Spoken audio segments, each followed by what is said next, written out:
يا صباح الخير، عاملين ايه؟ يا رب تكونوا بخير. النهارده عامل معاكم فاهيتا بالمكرونه، طعمها حلو جدا وينفع غدا او عشاء، وجبه سريعه. اول حاجه جبت نص كيلو من الدجاج من صدور الفراخ، ونزلت عليها بتوابل ملح وكمون وفلفل اسود وبابريكا وتوم باودر وبصل باودر وصويا صوص، وهنزل بكاتشب ومايونيز ونقدر نستخدم كل التوابل دي بملح وفلفل اسود، بس يا ريت نستخدم خطوة الكاتشب والمايونيز، بيبقى طعمها في حتة تانية خالص، بيبقى تحفة بجد. بعد كده بعد ما تبلتها هسيبها كده على جنب على الاقل ساعتين، ونقدر نتبلها قبلها بيوم. طعمها مع التتبيله بيبقى تحفه جدا. وجبت فلفل الوان قطعته شرايح صغيره خالص، وهنزل بملح وفلفل ونص كوبايه من اللبن، عليها نص كوبايه من الميه، دي بالمقادير الكوبايات المعياريه. وبعد كده نزلت بكوبايه كبيره من الدقيق. ونقدر نستخدم الخطوه دي، انا كنت يعني نستخدمها للكريب، بجد خطوة حلوة جدا. انا كنت اعمل كريب بس لا، كنسلت، قلت هعمل حاجة مختلفة.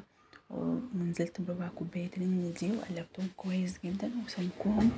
يبقى هوريكم ازاي تعرفوا تفرقوا ازاي اول ما تعملوا الخط ده كده وما يرجعش تاني، اعرفوا ان كده تمام الكريب تمام وريحته مصفية بالشكل ده.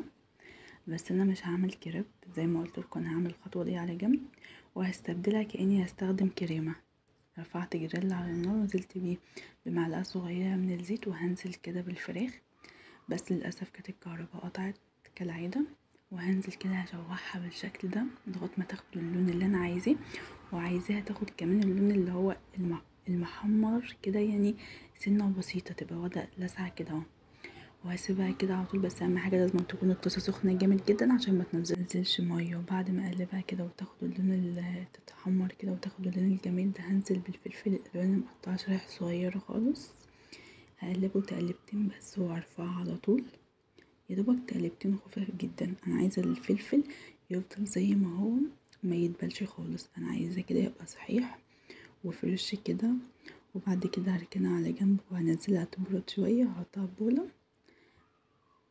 وبعد ما اخلص الكميه دي عجينه الكريب اللي انا جهزتها، نقدر بعد ما خلصنا بقى الفراخ وشوحنا نرفع طاسه وننزل بالكريب ونقليه على طول. بس انا لا، هعمل عكس كده خالص، هرفع صينيه كبيره وهنزل بيها بكيس مكرونه وعليه ميه سخنه، وارفعه على النار يغلي لغايه ما يستوي خالص.